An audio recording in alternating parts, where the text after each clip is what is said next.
कैदेत ठेवले इथपर्यंत ठीक होतं, पण दिवस महाराजांवर अत्याचार झाले.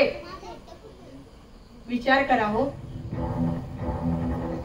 अत्याचार काय असावे हे शब्दांनी वर्णावं खरंच खरंच शक्य नाही.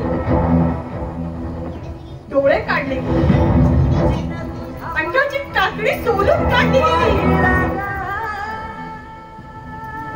शेवटचा रक्ताचा थेंब अटेपर्यंत डागण्या दिल्या गेल्या.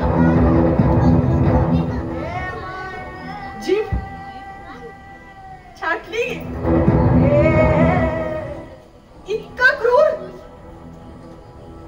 तरीही माझा राजा झुकला नाही.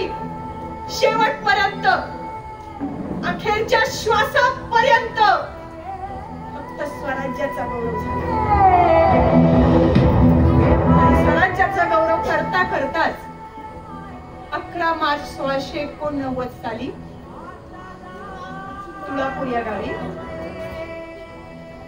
संभाजी राजांना वीर मरण.